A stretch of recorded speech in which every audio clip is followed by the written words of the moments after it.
কুরবানি নিছক একটি আনন্দ উৎসব বা গোশত হওয়ার অনুষ্ঠান নাই।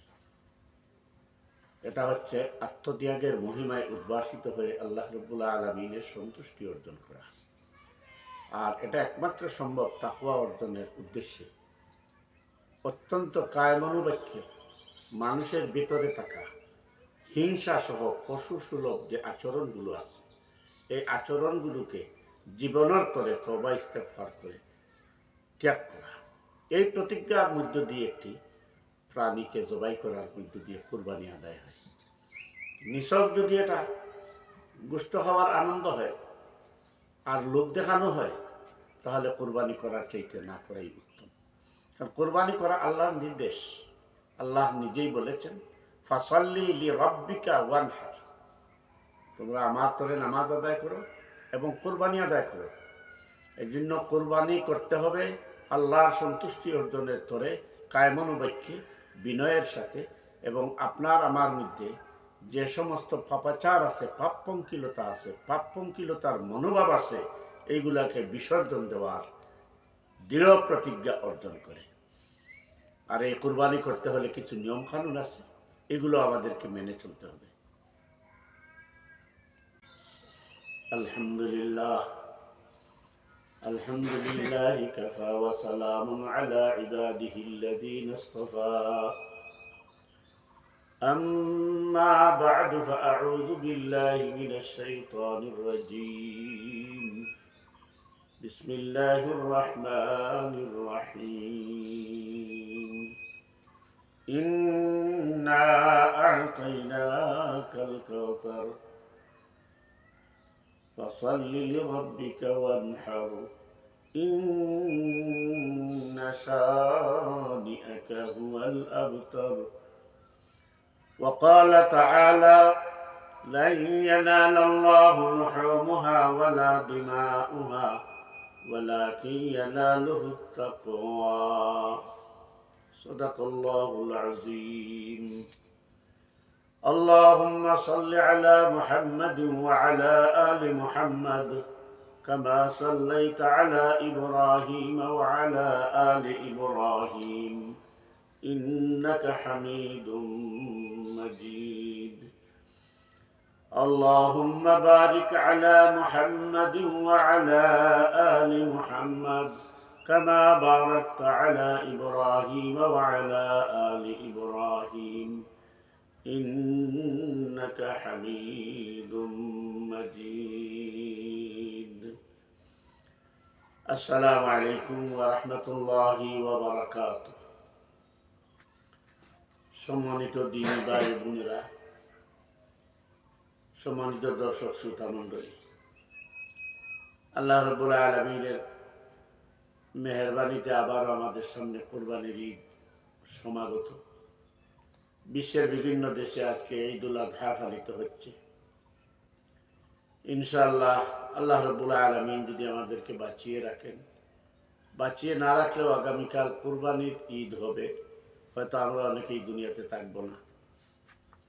এই জন্য আমাদেরকে ভাবতে হবে, আমাদেরকে চিন্তা করতে হবে, আমরা আল্লাহ রাব্বুল আলামিনের যে হুকুমটি মানব, সেই হুকুমটি যেন শিরক মুক্ত হয়, সেই শিরকটির জন্য লৌকিকতা মুক্ত হয়।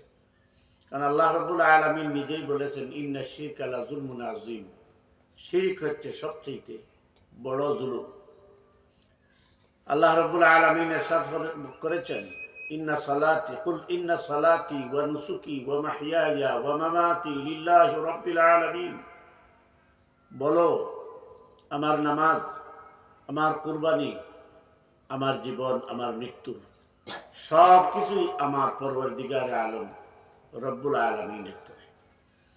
এই স্থানে যদি কাউকে সামান্যতম অংশীদার করা হয়, লৌকিকতার মাধ্যমে শিরক হয়, নিয়তের মধ্যে যদি গড়বড় থাকে তাহলে শিরক হয়। এসব থেকে যেন আমাদেরকে আল্লাহ রাব্বুল আলামিন বাঁচিয়ে রেখে একান্তই কায়মনোবাক্যে আল্লাহর বিধান হিসাবে আল্লাহর সন্তুষ্টি অর্জনের তরে কুরবানি আমরা আদায় করতে পারি। আলহামদুলিল্লাহ الحمد لله كفى وسلام على عباده الذين اصطفى أما بعد فأعوذ بالله من الشيطان الرجيم بسم الله الرحمن الرحيم إنا أعطيناك الكوثر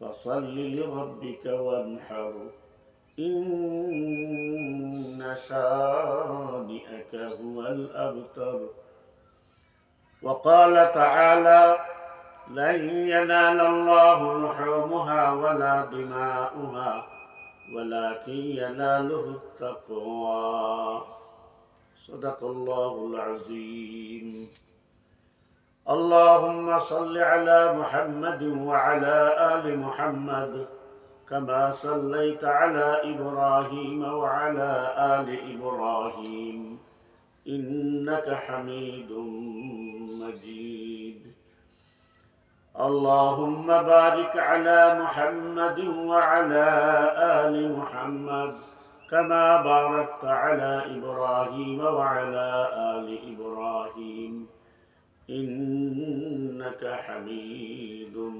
مجيد السلام عليكم ورحمة الله وبركاته সম্মানিত দিনী ভাই বোনেরা, সম্মানিত দর্শক শ্রোতা মণ্ডলী, আল্লাহ রাব্বুল আলামিনের মেহেরবানিতে আবার আমাদের সামনে কোরবানির ঈদ সমাগত। বিশ্বের বিভিন্ন দেশে আজকে ঈদুল আযহা পালিত হচ্ছে। ইনশাআল্লাহ আল্লাহ রাব্বুল আলামিন যদি আমাদেরকে বাঁচিয়ে রাখেন, বাঁচিয়ে না রাখলেও আগামীকাল কোরবানির ঈদ হবে, হয়তো আমরা অনেকেই দুনিয়াতে থাকবো না। এর জন্য আমাদেরকে ভাবতে হবে, আমাদেরকে চিন্তা করতে হবে, আমরা আল্লাহ রাব্বুল আলামিনের যে হুকুমটি মানব, সেই হুকুমটি যেন শিরক মুক্ত হয়, সেই শিরকটির জন্য লৌকিকতা মুক্ত হয়। কারণ আল্লাহ রাব্বুল আলামিন নিজেই বলেছেন ইন্না শিরকা লাযুলমুন আযীম, শিরক হচ্ছে সবচেয়ে বড় জুলুম। আল্লাহ রাব্বুল আলামিন ইরশাদ করেছেন ইন্না সালাতি কুল ইন্না সালাতি ওয়া নুসুকি ওয়া মাহইয়ায়া ওয়া মামাতি লিল্লাহি রাব্বিল আলামিন, বলো আমার নামাজ, আমার কুরবানি, আমার জীবন, আমার মৃত্যু সব কিছুই আমার পরওয়ারদিগারে আলম রব্বুল আলামিনের তরে। এই স্থানে যদি কাউকে সামান্যতম অংশীদার করা হয়, লৌকিকতার মাধ্যমে শিরক হয়, নিয়তের মধ্যে যদি গড়বড় থাকে তাহলে শিরক হয়। এসব থেকে যেন আমাদেরকে আল্লাহ রাব্বুল আলামিন বাঁচিয়ে রেখে একান্তই কায়মানুবাক্যে আল্লাহর বিধান হিসাবে আল্লাহর সন্তুষ্টি অর্জনের তরে কোরবানি আমরা আদায় করতে পারি।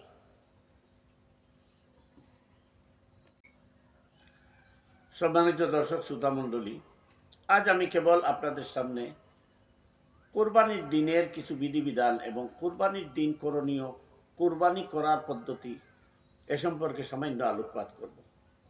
দেখেন, আল্লাহ রাব্বুল আলামিন সাইয়্যিদুনা মুহাম্মদুর রাসূলুল্লাহ সাল্লাল্লাহু আলাইহি সাল্লাতু ওয়া সাল্লামের প্রতি কোরআন নাযিলের মাধ্যমে নির্দেশ দিয়েছেন, ফাসাল্লি লিরাব্বিকা ওয়ানহার, তুমি তোমার রবের উদ্দেশ্যে নামাজ পড়ো এবং কুরবানি করো। এই আদেশ থেকে প্রতীয়মান হয় যে আল্লাহ রাব্বুল আলামিনের নির্দেশ হচ্ছে কুরবানি করা। আর এই কুরবানি অর্থাৎ আল্লাহর নৈকট্য লাভের মাধ্যমে আত্মত্যাগ তথা কুরবানি করা, এটা একটি ইবাদত। এই আদেশের মাধ্যমে আরো প্রমাণিত হয় যে কুরবানি হবে লোক দেখানো নয়, এই কুরবানি হবে আল্লাহর উদ্দেশ্যে। এই জন্য আমাদেরকে কুরবানির দিন, ঈদুল আযহার দিন সকাল থেকে রাত পর্যন্ত মূলত ঈদের নামাজ আদায়, আল্লাহর সন্তুষ্টির উদ্দেশ্যে পশু কুরবানি এবং যথাযথ নিয়মে গোশত বিতরণের মধ্য দিয়ে দিনটি অতিবাহিত করতে হবে। ঈদের দিনের প্রারম্ভিক কিছু আমল আছে, সেগুলোর প্রতি আমাদেরকে লক্ষ্য রাখতে হবে। আর সেটা হচ্ছে সকালে গোসল করা, পরিষ্কার পরিচ্ছন্ন হওয়া, যথাসাধ্য পরিষ্কার পরিচ্ছন্ন কাপড় চোপড় পরিধান করা এবং সুগন্ধি ব্যবহার করা। ঈদের দিন যে নতুন জামা পরতে হবে, নতুন জামা কিনতে হবে, এটা শর্ত নয়। পরিষ্কার পরিচ্ছন্ন কাপড় চোপড় পরিধান করতে হবে, গোসল করতে হবে, যথাসাধ্য সুগন্ধি ব্যবহার করতে হবে, সেটা আতর জাতীয় হতে হবে। হারাম মিশ্রিত কোনো স্প্রে বা সুগন্ধি ব্যবহার করা যাবে না। তারপর হচ্ছে কুরবানির দিনের অন্যতম একটি সুন্নত হচ্ছে এদিন ঈদের নামাজের আগে কিছু না খাওয়া। নামাজ থেকে ফিরে এসে কুরবানির পশুর গোশত দিয়ে আহার করা, এটাই হচ্ছে সুন্নত। তারপর হচ্ছে কুরবানির কিছু নিয়ম, সেটা হলো ঈদের নামাজ আদায় করা ওয়াজিব। ঈদের নামাজ আদায় করে বাড়ি বাসাতে ফিরে এসে কুরবানি আদায় করতে হবে। যথাসময়ে জবাই করা, অর্থাৎ ঈদের নামাজের আগে পশু জবাই করলে হবে না, ঈদের নামাজ আদায়ের পরেই কুরবানি করতে হবে। এরপর হচ্ছে কুরবানির পশু জবাই করার সময়ে কুরবানির পশুর প্রতি অত্যন্ত যত্নশীল সদয় আচরণ করতে হবে। এটাকে জোর জবরদস্তি করে, এটাকে দর পাকড় করে, বুতু দাও দিয়ে, কিরিচ দিয়ে বা জবাই করার চাকু দিয়ে, ছুরি দিয়ে জবাই করা যাবে না। দাঁড়ানো অস্ত্র হতে হবে যাতে পশুটি কষ্ট না পায়। এজন্য পশুর প্রতি সদয় হওয়া কুরবানির একটি অংশ। তারপরে হচ্ছে কুরবানি যখন আদায় করবেন, কুরবানি যখন জবাই করবেন, তখন বিসমিল্লাহি আল্লাহু আকবার মনে রাখতে হবে। বিসমিল্লাহি আল্লাহু আকবার এটা বলে কুরবানি জবাই করতে হবে। যদি সম্ভব হয় তাহলে আরো লম্বা দোয়া আদায় করতে পারেন। ইন্না সালাতি ওয়া নুসুকি ওয়া মাহইয়ায়া ওয়া মামাতি লিল্লাহি রাব্বিল আলামিন, এতটুকু পড়ে বিসমিল্লাহি আল্লাহু আকবার বলে জবাই করতে হবে।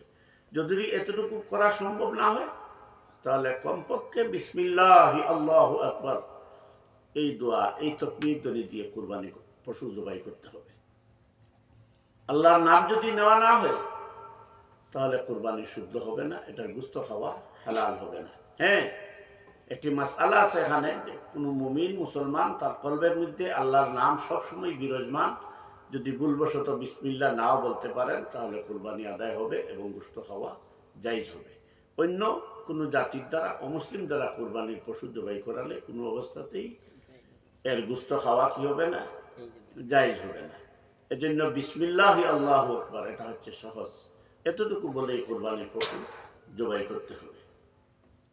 তারপরে হচ্ছে আপনাকে আমাকে খেয়াল করতে হবে যে কুরবানি পশু জবাই করার পর এর মধ্যে যে আবর্জনার সৃষ্টি হয় এগুলোকে আমাদের নিজ দায়িত্বে, সেটা শহরে হোক গ্রামে হোক, নিজ দায়িত্বে এটাকে পরিষ্কার করে দিতে হবে।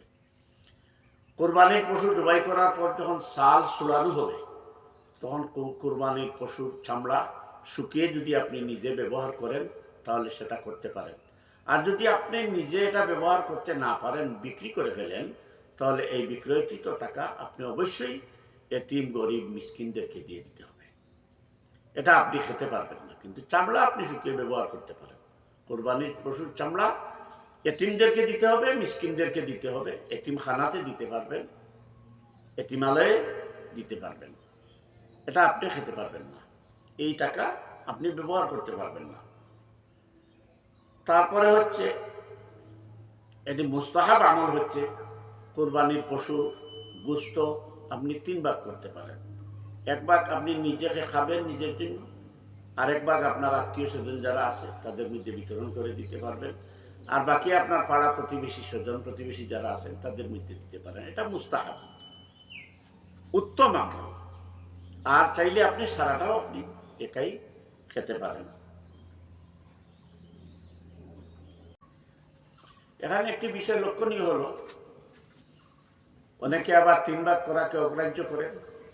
আমি এটা পরিষ্কার ভাষায় বলছি, 3 ভাগ করা মুস্তাহাব। কুরবানির মূল বিষয়টি হচ্ছে আপনি আপনার নিজের পক্ষ থেকে, আপনার জানমালের পক্ষ থেকে, আপনার পরিবারের পক্ষ থেকে আল্লাহর রাহে আপনি কি করবেন, একটি প্রাণ উৎসর্গ করবেন, যেটা ইব্রাহিম আলাইহিস সালাতু ওয়াস সালামকে নির্দেশ দেওয়া হয়েছিল তার ছেলেকে কুরবানি করার জন্য। আর হযরত আদম আলাইহিস সালাতু ওয়াস সালামের ছেলে দুজনের মধ্যে যখন বিরোধ দেখা দিয়েছিল তার মীমাংসাতে আল্লাহ রাব্বুল আলামিন কোরবানির নির্দেশ দিয়েছিলেন। প্রতিটি জাতি গোষ্ঠীর উপরে প্রত্যেক আম্বিয়া কেরাম আলাইহিমুস সালাতু ওয়াস সালামের উম্মতের উপরে কোরবানি ওয়াজিব ছিল।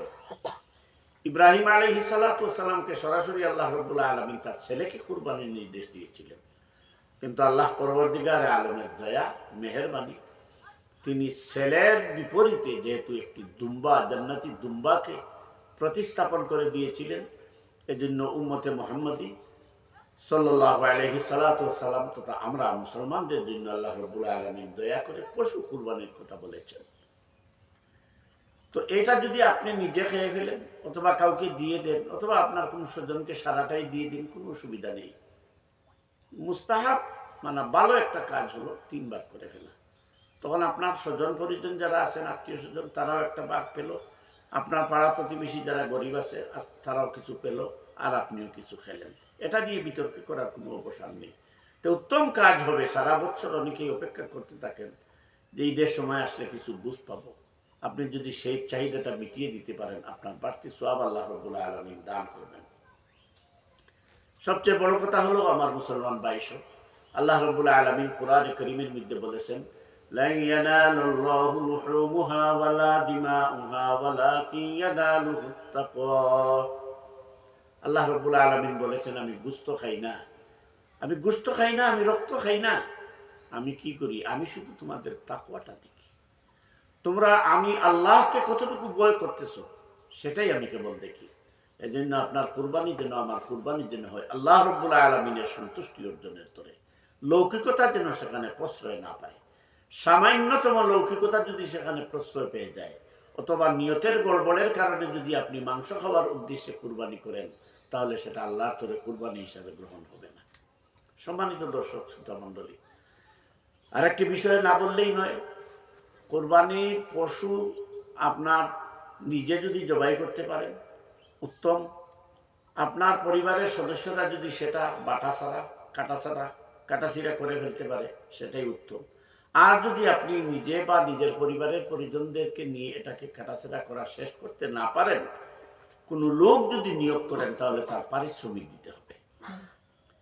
পারিশ্রমিক ছাড়া কুরবানির গোশতের বাগ দিয়ে, মাথা দিয়ে, লেজ দিয়ে, পা দিয়ে, খুরা দিয়ে, কলিজা দিয়ে কুরবানির পশুর কাটাছেড়া করানো জায়েজ হবে না। এই দিকে খুব খেয়াল রাখতে হবে। যিনি কুরবানির পশুটা জবাই করবেন তাকেও পারিশ্রমিক দিতে হবে। আপনি যদি নিজে জবাই করেন সেটা উত্তম, কাউকে যদি জবাই করান তাহলে তার পারিশ্রমিক দিতে হবে।